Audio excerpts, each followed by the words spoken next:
NKS learning campus में आप लोगों का हार्दिक स्वागत है। आज आप लोगों के बीच में दिल्ली सनत के काल के जो क्वेश्चन हैं वो विगत वर्ष में बहुत क्वेश्चन पूछे जा रहे हैं, जहाँ से क्वेश्चन गलत होने की ज़्यादा संभावना रहती है। आज उन क्वेश्चन को मैं लेके आया हूँ और आप लोग देखिए, अगर आप लोगों को ये क्वेश्चन नहीं समझ में आ रहे हैं तो दोबारा फिर हम बताएंगे। आज हम स्टार्ट करने जा रहे हैं ये क्वेश्चन जो महत्वपूर्ण क्वेश्चन विगत वर्ष में पूछे गए हैं। तो क्वेश्चन कैसे पूछे जा रहे हैं, क्या पैटर्न है, इसी के विषय में मुझे बताना है। जैसे अभी ये क्वेश्चन पूछा गया कि दिल्ली सल्तनत काल का वास्तविक संस्थापक कौन था। जब ये पूछा जाए, शब्द लग गया कि वास्तविक संस्थापक कौन था, तो याद रखना जब वास्तविक शब्द लगा तो इसका कोई ना कोई मतलब जरूर होता है। ठीक है, तो वास्तविक की बात कर रहा है तो हम लगा के आएंगे इल्तुतमिश को। किसको लगाएंगे? इल्तुतमिश को। अगर हम संस्थापक सिर्फ होता, अगर सिर्फ संस्थापक की बात अगर करता तो हम किसको लगाते? ऐबक को लगाते। अगर संस्थापक की बात आती तो ऐबक को लगाते, लेकिन वास्तविक बात पूछ रहा है तो हमें इल्तुतमिश को लगाना पड़ेगा। ठीक है, अगला क्वेश्चन, महमूद गजनवी का अंतिम आक्रमण किसके विरुद्ध था। तो ये पूछा जा रहा है कि महमूद गजनवी ने जो अंतिम आक्रमण किया था वो किसके विरुद्ध था। तो सोमनाथ मंदिर दिया है, राजपाल दिया, विद्याधर दिया, जाटों के विरुद्ध दिया। तो यहाँ पर देखो क्वेश्चन याद रखना, सोमनाथ का मंदिर अक्सर पूछा जाता तो ये तो 1025 में किया। राजपाल का पूछा जाता है, इससे भी ये 1013 में किया। विद्याधर का पूछा जाता तो इसको 1023 में किया। जाटों के विरुद्ध किया तो इसके विरुद्ध कब किया? जाटों के विरुद्ध, यही पूछ रहा है। तो जाटों के विरुद्ध 1026 में किया था। क्यों किया था? क्योंकि सोमनाथ के मंदिर पर जब अटैक करने जा रहा तो जाट लोगों ने उसको छेड़ा, परेशान किया, तो इसी वजह से उसने कहा कि अभी लौट कर तुम्हें बताया जाएगा। तो यही कारण था कि उसने जाटों के विरुद्ध अटैक किया था अंतिम। अब मोहम्मद गौरी ने सिक्के चलवाए थे, किन देवी देवताओं की तस्वीर है। जो सिक्के चलवाए उस पर किन देवी देवताओं की तस्वीर है, अक्सर क्वेश्चन पूछा जाता है। तो राम सिया, देखो यहाँ पर राम सिया है। क्या है ये? राम सिया। तो याद रखना राम सिया दिया है, लक्ष्मी आकृत दिया है, गणेश आकृत दिया है, इनमें से कोई नहीं। अब ध्यान देना कि राम सिया की बात करें तो अकबर को लगाएंगे, लक्ष्मी आकृत का पूछा जाए तो मोहम्मद गौरी को लगाएंगे। तो यही मेरा आंसर राइट है। किसमें? लक्ष्मी आकृत में। और ये अगर पूछा जाए गणेश आकृत का किसने चलवाया, तो गणेश आकृत ये इंडोनेशिया में चलाया था, एक मुस्लिम कंट्री जहां पर हिंदू देवी देवताओं की तस्वीर है, यानी कि गणेश की तस्वीर है, जबकि मुस्लिम कंट्री है। फिर अगला क्वेश्चन देखो, ये कई बार क्वेश्चन ये भी बना है,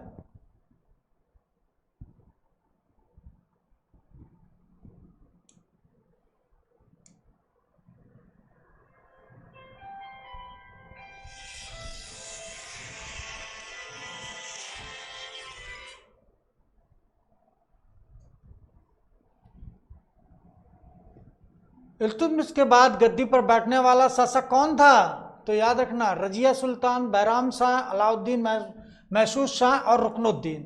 तो याद रखना रुकनुद्दीन, यानी कि इल्तुतमिश के बाद अगर कौन शासक बैठा तो रुकनुद्दीन लगा के आना। ठीक है, रजिया को मत लगा देना, क्वेश्चन गलत हो जाएगा। ठीक है, रुकनुद्दीन के बाद रजिया बैठती है।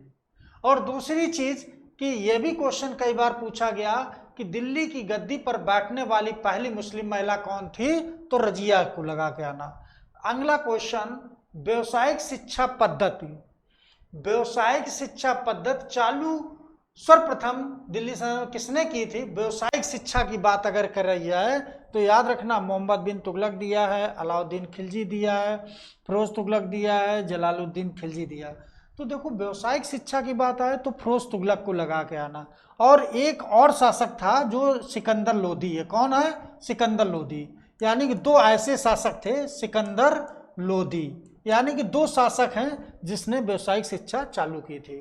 तो ये चीज याद रखना, व्यवसायिक शिक्षा के अक्सर क्वेश्चन, एक क्वेश्चन यहाँ से बनता है, व्यवसायिक शिक्षा भी चालू की थी। फिर अगला क्वेश्चन कि किसके समय सर्वाधिक मंगोल आक्रमण हुए थे। सर्वाधिक मंगोल आक्रमण की बात अगर करता है कोई तो याद रखना कि मंगोल सर्वाधिक आक्रमण, तो मोहम्मद बिन तुगलक दिया, अलाउद्दीन खिलजी दिया, फिरोज तुगलक दिया, जलालुद्दीन खिलजी दिया है। तो सर्वाधिक मंगोल आक्रमण पूछा जाए तो अलाउद्दीन खिलजी को लगा कहना। किसको लगाएंगे? अलाउद्दीन खिलजी। कितने आक्रमण हुए थे? तो 6 आक्रमण हुए थे। ठीक है। फिर दक्षिण भारत को दिल्ली सल्तनत में किसने मिलाया था? यानी कि दक्षिण भारत को विजित करके दिल्ली सल्तनत में मिलाने वाला शासक कौन था? तो याद रखना, मोहम्मद बिन तुगलक दिया, अलाउद्दीन खिलजी दिया, फिरोज शाह तुगलक। यानी किसने मिलवाया था? तो फिरोज तुगलक ने। फिर अगला क्वेश्चन, दक्षिण भारत पर सबसे पहले अभियान किसने किया था? अगर सबसे पहले अभियान की बात आती है कि सबसे पहले दक्षिण भारत पर अभियान जो किया था वो अलाउद्दीन खिलजी ने किया था। किसने किया था? तो अलाउद्दीन खिलजी ने किया था। दिल्ली सल्तनत काल में एकता प्रथा। अब देखो, एकता प्रथा का मतलब क्या होता है कि एक भूमि का टुकड़ा दिया जाता था और उस टुकड़ा जो भूमि का मिलता था उस पर जो उपज होती थी उसका कुछ भाग जो सैनिक था अपने पास रखता था, शेष भाग राजा के पास पहुंच जाता था। तो ऐसी व्यवस्था किसने चालू की? तो इल्तुतमिश ने चालू की थी। किसने की? तो इल्तुतमिश ने चालू की। अगला क्वेश्चन, किसने डाक व्यवस्था शुरू की थी? तो डाक व्यवस्था शुरुआत करने वाला शासक कौन था? तो याद रखना कि यहाँ पर दिया मोहम्मद बिन तुगलक दिया, अलाउद्दीन खिलजी दिया है, फिरोज तुगलक दिया है, इनमें से कोई नहीं। तो यही आंसर सही है। क्यों? क्योंकि चालू की थी गयासुद्दीन तुगलक ने। किसने चालू किया था? गयासुद्दीन तुगलक ने चालू की थी। तो ये चीज याद रखना। तो यहाँ से कई क्वेश्चन पूछे जाते हैं। ठीक है। अगला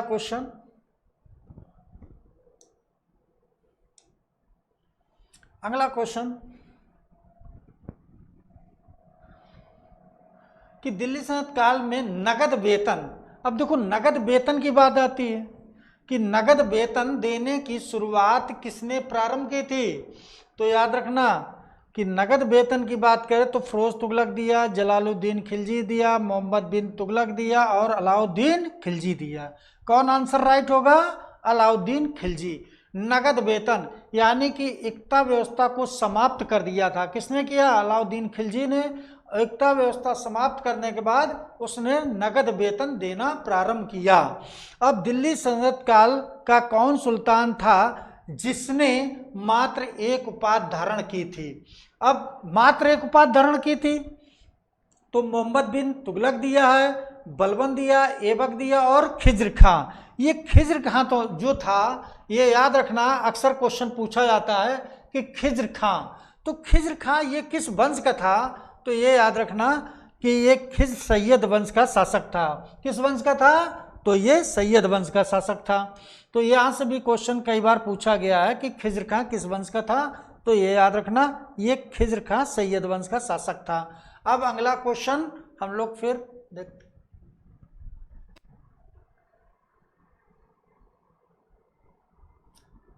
अगला क्वेश्चन,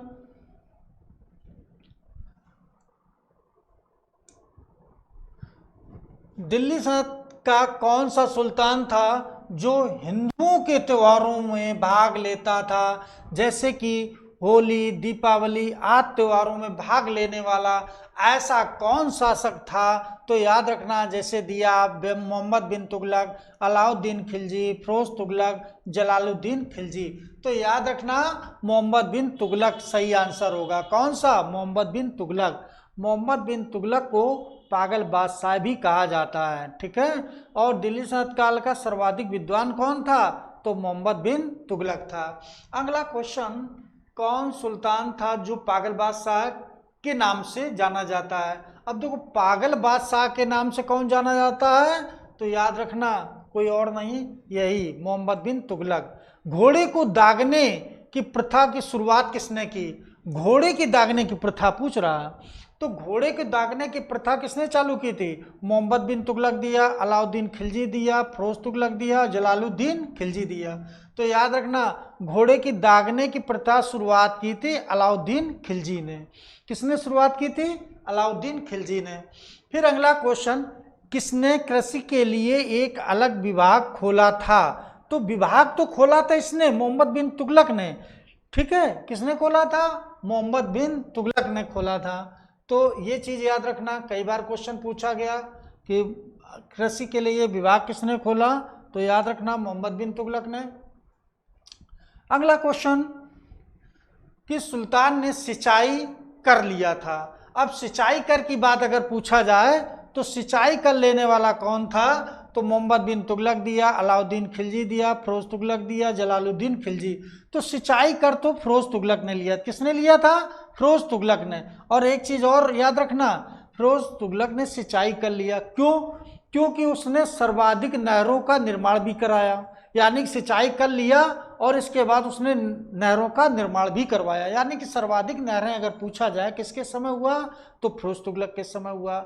अगर ये पूछा जाए कि दिल्ली सल्तनत काल में सर्वप्रथम नहर का निर्माण किसने किया था, तो गयासुद्दीन तुगलक ने किया था। तो ये अक्सर याद रखना, बहुत क्वेश्चन पूछा जाता है कि सुल्तान के समय अफ्रीकी यात्री यानी कि आया था, कौन था? Ibn Battuta. यानी किसके समय आया था? मोहम्मद बिन तुगलक, अलाउद्दीन खिलजी, फिरोज तुगलक, जलालुद्दीन खिलजी। तो याद रखना मोहम्मद बिन तुगलक के समय ये 1333 में आया था। कब आया था? 1333 में ये आया था दिल्ली, ठीक है। और काजी के पद पर उसको दिल्ली में नियुक्त भी किया था मोहम्मद बिन तुगलक ने। किस सुल्तान ने दासों के लिए एक विभाग खोला था, यानी कि दासों के लिए एक विभाग खोलने वाला, ऐसा करने वाला कौन सुल्तान था, तो दिया है मोहम्मद बिन तुगलक दिया, अलाउद्दीन खिलजी दिया है, फिरोज तुगलक दिया है, जलालुद्दीन खिलजी। तो विभाग खोला था फिरोज तुगलक ने, यानी कि उसने दासों के लिए भी विभाग खोल दिया था। ये चीज याद रखना, दासों के लिए विभाग खोलने वाला कौन था, तो ये याद रखना यही था फिरोज तुगलक, यानी कि दासों के लिए भी उसने एक विभाग खोल दिया। अब दिया अगला क्वेश्चन कि सीरी राजधानी बनाई थी, सीरी को किसने अपनी दूसरी राजधानी बनाई? पहली राजधानी दिल्ली थी और दूसरी राजधानी सीरी थी, ऐसा किसने किया था, तो दिया है मोहम्मद बिन तुगलक, अलाउद्दीन खिलजी, फिरोज तुगलक और जलालुद्दीन खिलजी। तो याद रखना अलाउद्दीन खिलजी ने बनाई थी। किसने बनाई थी? अलाउद्दीन खिलजी ने। फिर एक अगला क्वेश्चन, अब जैसे कि सिंध घाटी सप्ताह की बात कर लें, ये भी क्वेश्चन पूछा गया है कि सिंध घाटी सप्ताह का सबसे बड़ा नगर कौन था। अब ये सिंध घाटी का सबसे बड़ा नगर की बात करेंगे तो कालीबंगा दिया है, मोहनजोदड़ो दिया है, हड़प्पा दिया और लोथल दिया है। तो याद रखना सबसे बड़ा पूछ रहा है तो मोहनजोदड़ो को लगाएंगे। किसको लगाएंगे? मोहनजोदड़ो को। सबसे बड़ा नगर कौन था? तो मोहनजोदड़ो था। यहाँ से कई बार क्वेश्चन पूछा गया है, ठीक है, तो मोहनजोदड़ो को लगाएंगे। अब इसके बाद सिंध घाटी सप्ताह में किस जगह से बंदरगाह मिला है, तो सिंध घाटी के मतलब पहला बंदरगाह और किस जगह मिला, तो यहाँ पर दिया मोहनजोदड़ो दिया है, हड़प्पा दिया है, कालीबंगा दिया और लोथल दिया। तो याद रखना लोथल में बंदरगाह मिला और लोथल से क्या मिला, एक फारस की मोहर मिली थी। फारस की मोहर कहाँ से मिली, तो लोथल से मिली थी। दूसरी चीज, एक ऐसा स्थल जहाँ से युगल समाधान मिले तो वो लोथल था। ऐसा यही स्थल था जहाँ से चालाक लोमड़ी के साक्ष्य मिले। ऐसा यही एक स्थल था जहाँ के दरवाजे और खिड़की सड़क की ओर खुलते थे। बाद बाकी जितने सिंध घाटी में स्थल थे उनके दरवाजे और खिड़की गली की तरफ खुलते थे। तो ये क्वेश्चन है। अगला, मिट्टी का बना हुआ हल किस जगह मिला है, तो दिया है बनवाली दिया, राखीगढ़ी, लोथल और कालीबंगा। तो मिट्टी का हल पूछ रहा है तो बनवाली लगाएंगे। क्या लगाएंगे? बनवाली लगाएंगे। अभी तक सिंध घाटी सप्ताह में किसी भी स्थल से लोहे का हल प्राप्त नहीं हुआ है। ये चीज याद रखना कि कहीं भूल से न लगा देना कि लोहे का हल कहीं मिला। तो ये क्वेश्चन याद रखना। अगला